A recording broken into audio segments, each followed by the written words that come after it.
Well, I'm excited to chat today about customer engagement, brand authenticity, topics that we're all thinking about all the time. To do a little context setting, we're going to have each panelist here just talk for 1 or 2 minutes about the journey to the role that they're in now. And we're going to ask them, what's one thing that is exciting about the work that they're doing now and one thing that is challenging, really challenging? Why don't we start with you, Monica? Hey. Hi, everyone. Let's see how I got to where I am now. So I'm the senior PR and brand comms manager, slightly different from some of the more traditional marketing roles. I was a TV news producer in a past life, and then I wound up at a really great tech PR agency in New York, working with lots of really cool startups. I was really attracted to the mission-driven work. So when I decided to leave that agency and go in-house, I was looking for brands that helped people and not just made another guy in Silicon Valley rich. So that's how I found Duolingo, which is headquartered in Pittsburgh. Our founder is out of Carnegie Mellon. And the mission of the company is to provide the best education possible and make it universally available. And I'm really enjoying the work there. Let's see, it was challenging and what's most exciting? I think that for us at Duolingo, I'm sure you've probably seen the TikTok. The really exciting thing is that marketing now, you're allowed to be silly. Like, it's not so serious. You can do really crazy things and it's totally okay and accepted and embraced, especially by Gen Z. And then that is the challenge of it, is how far do you take that? How silly can you be and still, get your message and your mission and the good work that you're doing across, and people know you for more than just, a mascot twerking on a table. It's both. Thanks. Nice. I'm Jonelle Brown. I'm the Director of Global Franchise Planning and Studio Marketing at Paramount Pictures Consumer Products. So all those fun toys and t-shirts and such that you might buy for your favorite movies, all that comes across my desk. And so in terms of a fun sort of challenge that I have is the fact that not only do we have new movies, which is a really exciting thing, always looking forward to something being released in theaters, but we also have a really robust back catalog of over 100 years of movies. So it's how do you identify the movies that continue to rise to the top and resonate with fans, but also reinvent it, because you have those core original fans who've loved The Godfather from the beginning, who've loved Coming to America from the beginning, Mean Girls, Clueless, what have you, but also how do you extend the longevity of that and bring in a younger demographic and younger audience? So that's a really exciting and You have to find ways to reinvent things that have been around a long time. Yeah. Fun. So, hi everyone, Simon here. So I actually, my journey, I started life as a software engineer. So it's a million miles away from marketing because software engineering is very precise and it either works or it doesn't. Marketing is not quite like that. And I think what's exciting for me is just the number of platforms that are available now to marketeers. So whether it's Roblox and the metaverse or TikTok and short form video or connected TVs, I think the world is a much more interesting place in terms of meeting consumers. The challenge with that is connecting it all together. So I think what we're all seeing is the world is now just these kind of disconnected walled gardens, and trying to demonstrate to leadership that you've driven consumers down a journey is really hard. So if anyone has any ideas in the room, I'm all ears. Speaking of journeys, you had the shortest journey here. You drove, so I think you win. You came from Dallas. We have Dallas, LA, New York. I'm also based in Brooklyn. So we are a couple days into South by. I think that we're always looking for takeaways and some tactical tips coming out of this event. Let's just start there. Usually those kinds of things are saved for the end of the panel. Let's just start there. What is something that you are committed to as a marketing strategy this year, and why? Monica? Yeah. So you may have seen Duolingo experiment with some of this last year, but we're really leaning into fandoms because I think if you are marketing to everyone, you're marketing to no one. So finding niche fandoms. So last year we did a partnership with Crunchyroll, which is a really popular anime streaming service. We updated our Japanese course, did a partnership with them, and it was phenomenal. And so a lot of the DNA at Duolingo is test and learn. And so we saw that worked really well. And we're going to really lean into that, and maybe not with that anime, but with lots of other fandoms. And I think that's a way to tap into a passionate and engaged audience and community that's already there. So. How about you, Jonelle? Yeah, no, I mean, Monica teed that up perfectly for me because, again, in the consumer product space, we also want to be very strategic about who we're talking to. So I've actually been using these last couple of days to work and network and chat with people who are in the consumer product space and you know, make some suggestions or sort of brainstorm. Are there ways for us to work together? You know, and so I've had some really good conversations with a few folks. So for us, it's being able to maybe tap into a product that we have never done before, and that's really been a helpful, you know, element of being here this weekend. Simon, since you said that you were a software engineer and marketing's a bit different, it's not quite as precise. We'll deviate on this question for you. So for you, what's something that can cause you to deviate from your strategy, a kind of a marketing pitfall? I think there's two answers to that. One is, I think as marketeers and probably as humans, we all love bright, shiny new things. And so I think one of the biggest challenges I see, and I'm guilty of it myself, is we're chasing the next bright thing, the next new thing, the next PR release, and we haven't even executed on what we committed to do previously. So I think it's a combination of just being marketeers and doing cool stuff, but also, I don't know if there's any CFOs here, but maybe too much money to spend and not making our dollars work. You're not supposed to say that. Yeah. Not making our dollars work for what we should be doing. And the second thing is, like I tell my team during the process of a campaign or initiative, what does the brief say? And what frustrates me is when we execute something and we look back at the brief and we say, does this thing achieve the brief? We're generally about 30% off from what the brief said, because each stage of the process, you know, you brief your agency, they brief their people, they come back to you with ideas. Each stage, something gets lost in the process. And so I think sticking to the strategy would be one starting point. Yeah, I will piggyback on that and say, yeah, we deal with the same thing because we have an incredibly creative team of people who come up with all kinds of wacky ideas, and sometimes they just want to go try and do something on the newest platform that maybe isn't proven, and is it worth investing the time and money to do a Be Real account when we don't really know yet? And or just doing something for the sake of it being cool versus actually, to your point, meeting specific goals. Mm-hmm. In that quest to reach customers, I think one debate in the past several months that we've all heard again and again has been around performance versus brand, and really pitting those two things against each other. What's your take on this debate that's raging? Jonelle, we'll go with you. I mean, brand is so important, you know, and that's something that I, even before coming to Paramount, I had brand marketing roles at other entertainment companies. So really being able to set yourself in the brand, understanding what it is and understanding who that key audience that you're trying to reach, you know, and so you don't want to deviate too far from that core element of the brand, but still have, you know, there's still some elasticity and flexibility in terms of wanting to reinvent it a little bit and push the envelope a touch, but not straying too far from that really, you know, authentic core, you know, where you sort of alienate your original audience because you're trying to do too much for the sake of numbers or clicks or views or what have you.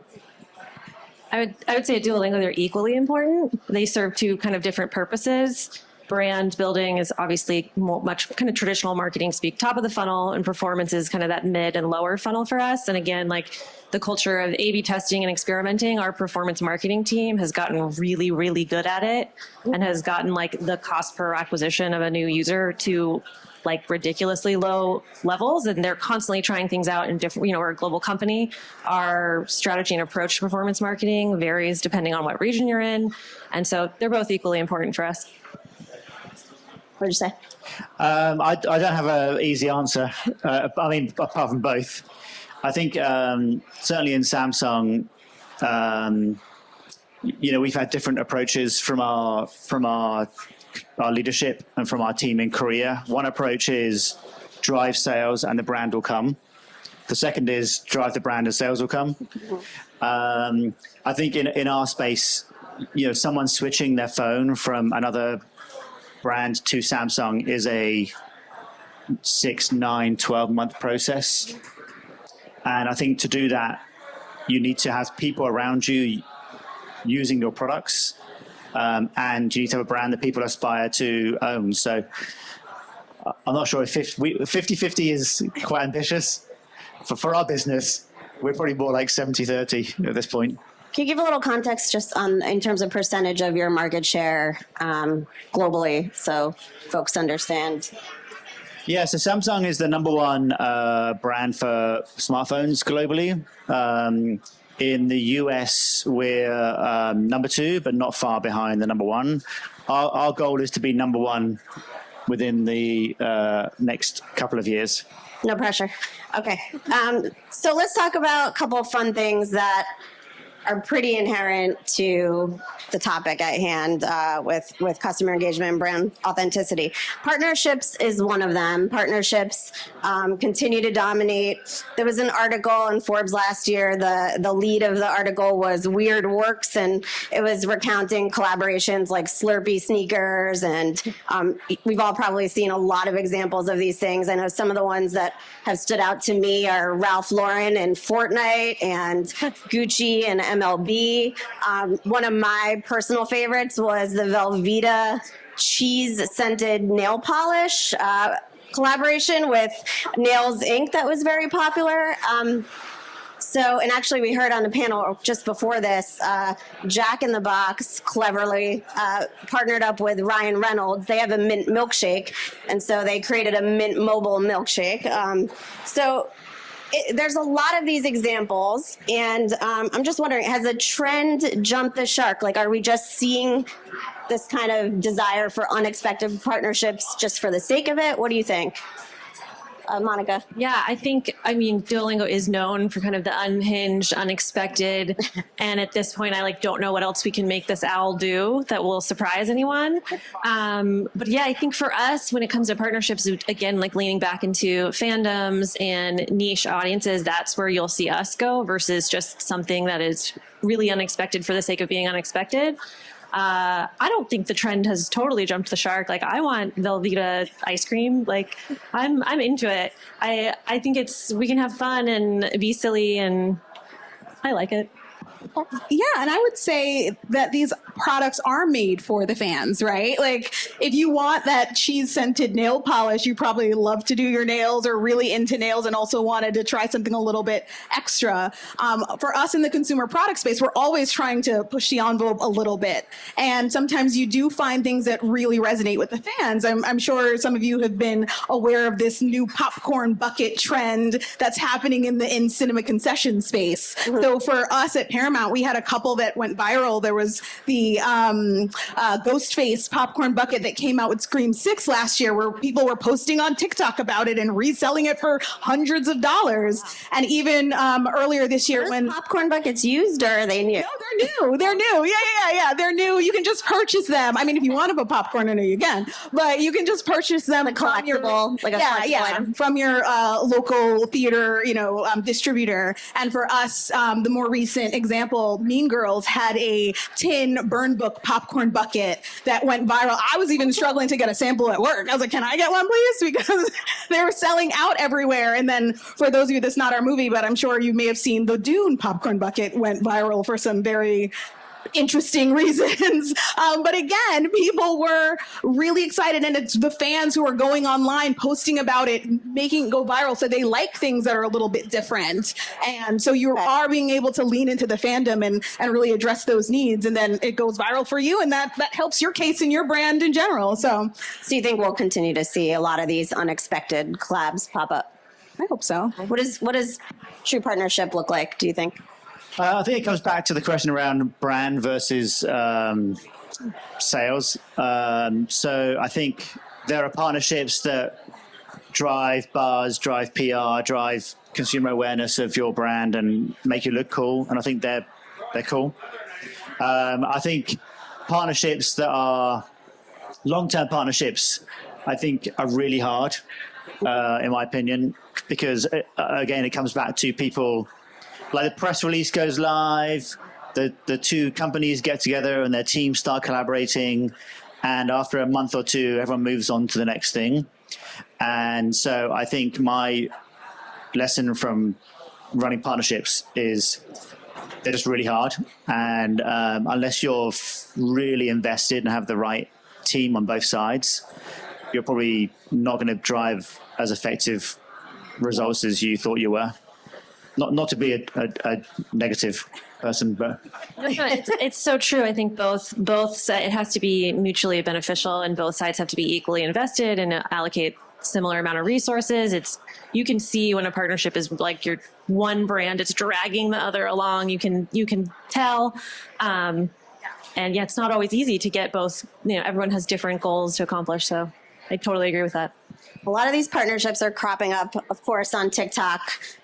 Monica, Duolingo is very well known on TikTok. Could you talk a little bit about how you're using it, what we'll see from you later this year? Yeah, and I have to give full credit to the social team. I do not create the content. I am the PR manager. I coach them on how to do interviews and stay out of trouble. But the team is really incredible. It's grown. I've been at Duolingo a little over 2 years now. When I started, it was one young woman right out of college, and now it's 6 to 8 people with like global support. It's been really cool to see the team grow. It's been really nice to see that test and learn, experiment approach to building the product applied to marketing and applied to social media. Zaria Parvez has done a ton of interviews if you want to go and read about like the growth to TikTok to where it is now. But to answer your question about what you'll see in the future, I think now we are doing more with our world characters, figuring out different iterations of Duo the owl himself. We've established him as this creator, and we've launched global TikTok accounts. So Duo in Germany has got a slightly different personality and likes to go to the club and has different obsessions. And Duo in Brazil has different celebrity crushes that are regionally appropriate and resonate in those markets. And so taking what's worked in the US and then applying those learnings to the global accounts is really, you'll see that grow even more. And we're expanding now into Asian countries too. I think we just got the green light to start to hire a social media manager in Japan. So look out for that. Sounds super fun. Yeah, like you said, it's great when you can actually have the license to be irreverent and be silly, but also you need to know that it's working.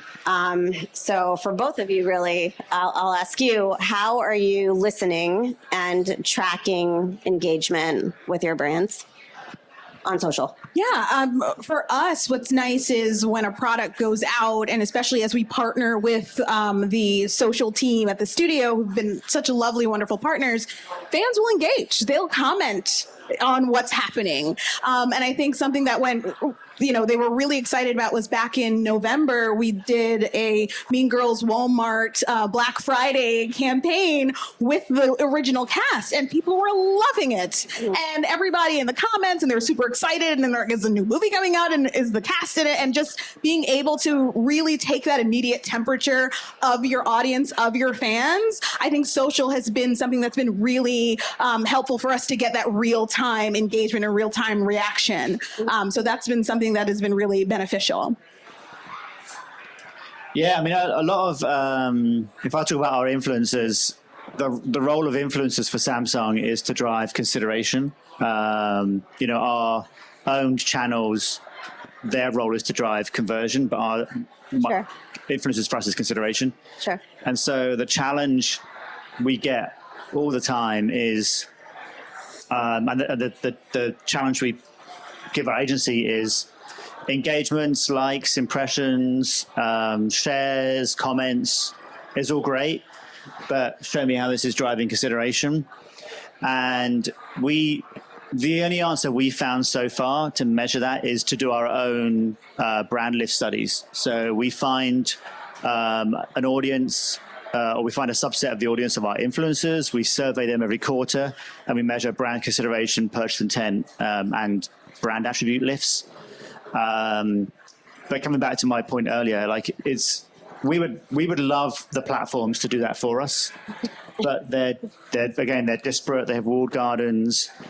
You know, the response is, we'll do a media buy and then we can measure this stuff for you, which we don't want to do a media buy because we're already paying influencers. So why double dip? So the challenge we're trying to solve is, how do you measure impact when it comes to consideration over and above vanity metrics? And we haven't cracked it. Yeah, it feels too like, I know for my role as well, I'm always thinking about ways that we can derive some more meaningful metrics. There's other ones like memorability or trust, or really understand what's resonating at a more granular level, regionally, or with certain audiences. I heard an interesting presentation here from Audi about how they're really embedding Gen AI into their communication strategy and actually real-time measuring how messages are resonating, and being able to pivot much more quickly on the fly, depending on what's successful. And obviously that's going to be a better investment of your dollars. Hard to skip talking about Gen AI. What do you think are opportunities for, that kind of real-time dynamic pivoting, more personalized messages? And what are you thinking about this year that could help you with your strategies to reach customers? Yeah. I can start. So yeah, that's definitely something that we think about a lot at Duolingo. We've been experimenting with very personalized lessons. Every single person in this room, if you have Duolingo, no one's experience on the app is exactly the same. It's all very personalized based on the problems the answers that you get wrong, the answers that you get right. And so again, it's really interesting to see some of this technology then get applied to marketing. And so our analytics team just a few months ago built essentially like a social media trends scraping tool using some AI so that we can kind of get ahead, try to be more ahead of some of the trends, just more predictive and be ahead of the trends. And then our social media team is already so phenomenal. A lot of the times, the stuff that really performs well is not super highly produced. It's like shot on someone's phone in the office. And there have been times where we'll go from idea to posting within an hour. And so then layering this software, this data scraper tool that the team has built on top of that is going to allow us to kind of go even faster and tap into more trends. But we also think really carefully about generative AI on the creative front. And sometimes we'll use generative AI to help kickstart a brainstorm, but kind of shy away from using any generative AI generated images or full-blown creative, because we do have a wonderful team of illustrators and artists, and we respect that human touch to it. So it's balancing both of those. Oh, I love what you said in terms of being able to figure out trends, because for us, especially in consumer products, depending on the category, we have to work years out. So right now, even though it's 2024, I'm in 2026. So if there is some sort of technology that can be developed to tell me what's going to be hot in 2026 that I can start working on now from a consumer product standpoint, what fashion will be really resonating then, and we can get started on it now, I think that's what I desperately need AI to do for me. And it's funny because I'm very much a Luddite. I'm like, oh my God, robots, this is scary. But I think there are elements to it that will be really important. And if someone can come up with that and send it to me now, that'd be really great as I plan my 2026 sort of slate. I know we may have a couple of questions in the audience, but just thought we could attack a couple things before that quickly. So we all hear, you said fashion, so now we have to go there. There's some customer engagement terms or buzzwords that we've heard recently, or we sometimes hear coming up repeatedly. So I'm just curious your reaction to them. One of them is quiet luxury. What do we think of this trend? Simon? I don't have an opinion on that one. What does Monica? that mean? What does that mean? Okay, no. Monica? I think American society is obsessed with appearing richer than you are, and that has a lot to do with it. It'll be coastal grandpa in 6 months. It's just another one of those like Okay. TikTok trends. Yeah, buzzy words. Yeah. How about aesthetic? Yeah, another one. To me, aesthetic feels like your own branding as well, because some people have that really neutral sort of aesthetic that I think came from like the Kardashians and the Housewives, where your entire home is beige. Yes, oatmeal. Yes, that's a great color. Great. Yeah, great oatmeal. And so I think there are various aesthetics, but it's very much branding. It's like, how are you branding yourself? Okay. How about to trap you? Authenticity, since that's what we are talking about here. I hate that Unpack word. them. I'm crossing my arms because I hate it so much. I feel like looking after influencers, like every other sentence contains authenticity, and it's become the most unauthentic word there is at this point. Like partnerships. How about empathy? That one's big for me. I think leading with empathy is important. That one's not played out yet. Okay. All right. One more. Personas. Personas. How about personas? That's outdated. Outdated. I agree. No, I agree. All right. When you're talking about being predictive and having to look several years sometimes into the future, you need to stay current. How are you staying on top of trends? I think those kinds of strategies will be useful for folks to hear. I'll go first. I have two ways that I often do. One is pretty decidedly offline. I drive my kid and her friends around, and I just listen to them. That's my form of social listening. I'm basically like their Uber driver, and I just listen to what they're saying in the back, and it's all at once scary, but very educational. And then the other way is just Google Trends. I think it's so unplugged for Google Trends, very helpful tool. And even just yesterday, I saw that everyone seemingly in the country was searching daylight savings time and trying to figure out what the hell time it was going to be. I think it just helps you to capture what everyone is thinking. I mean, search will never lie, right? What people are searching for online will tell you what the trends are. Jonelle, how about you? How do you stay current? That you have, little ones in your house that can sort of set you on track in terms of what's trendy.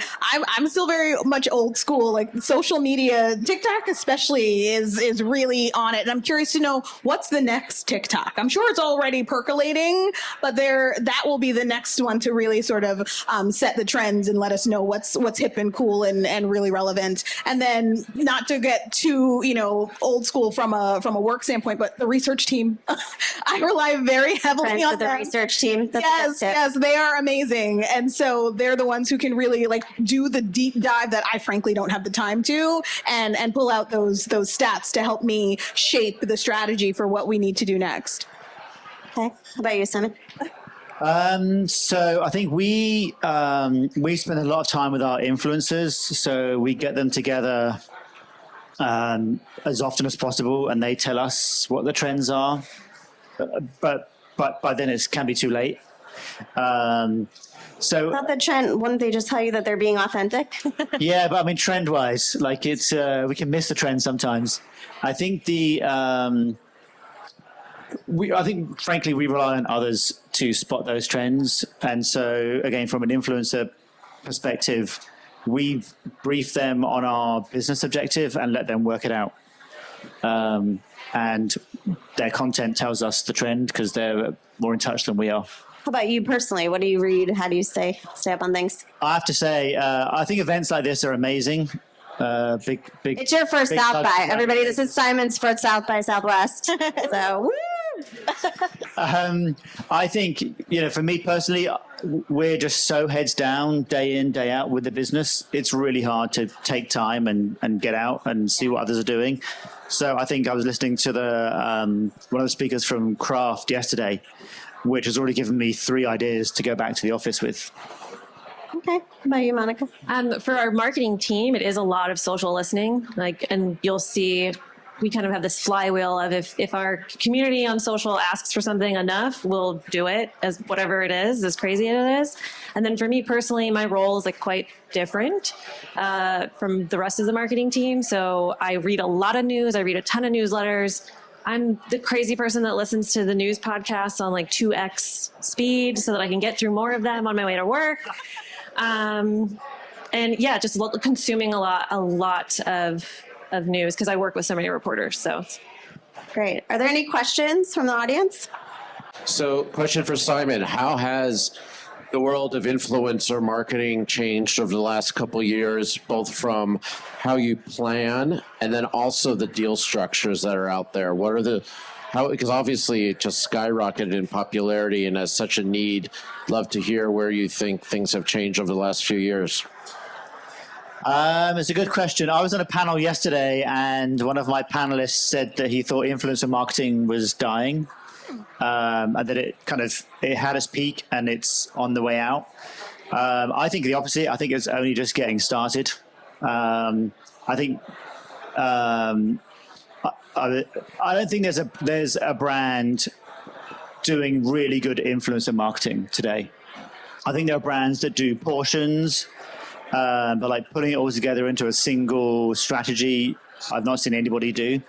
And for Samsung, our program is based on long-term partnerships. So we have influencers that are at least 12-month contracts with us.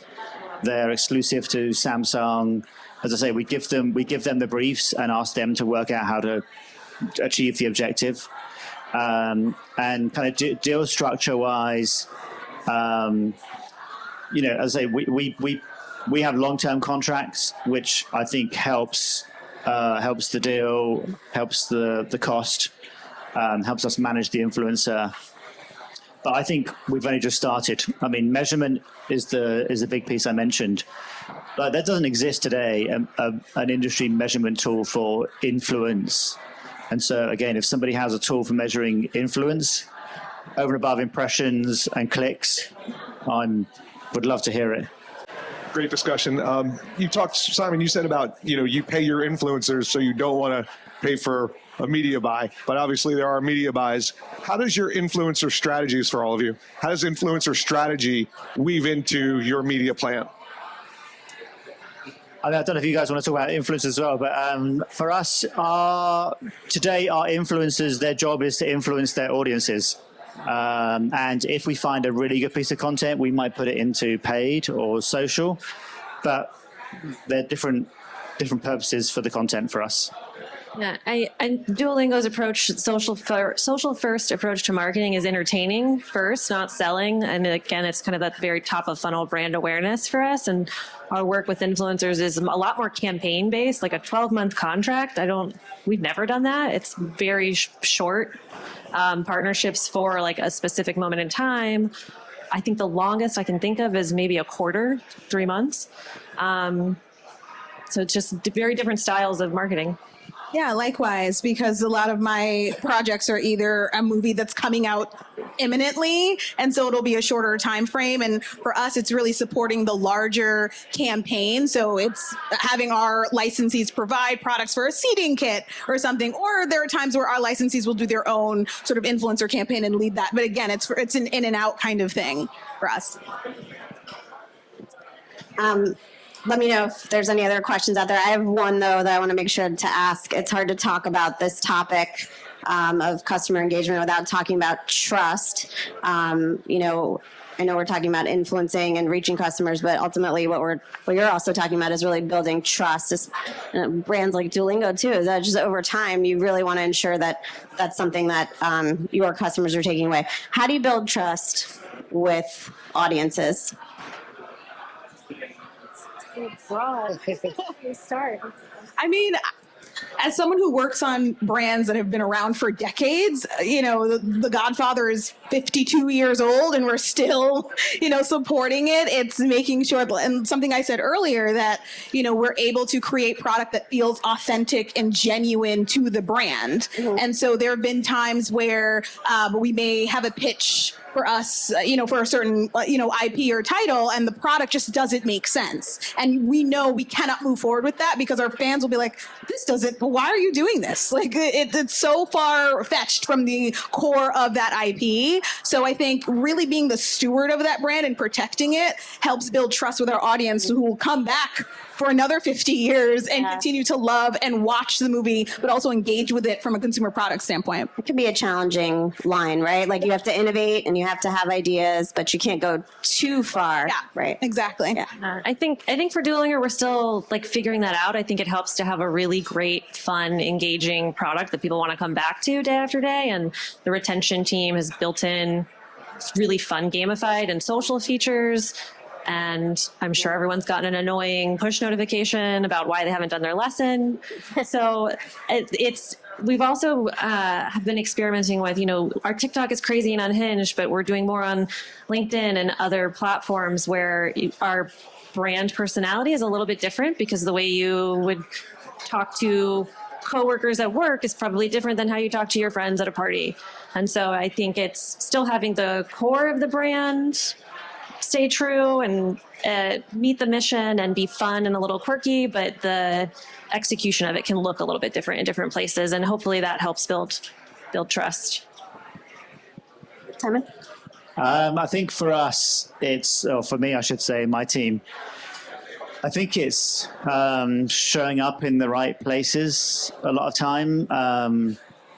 We just launched our Galaxy S24 device in January. It was January, yeah.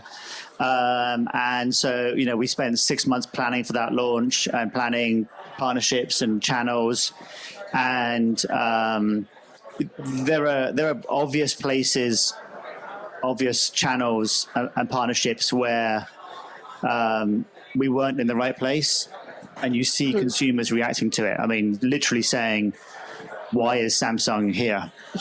And so I think it was a big lesson for us to come back to partnerships. There has to be a win-win for both parties. And I'm sure us not being in the right place wasn't great for the brand we partnered with either. Yeah, so they will call you out on it. Yeah, great. Okay. I want to say thank you to this panel. One more question, real quick. You have one more? Pat from Collage Group. Sure. From Collage Group. Our research shows that different underrepresented communities, Black community, LGBTQ plus communities, still don't feel like they are represented correctly and right in advertising.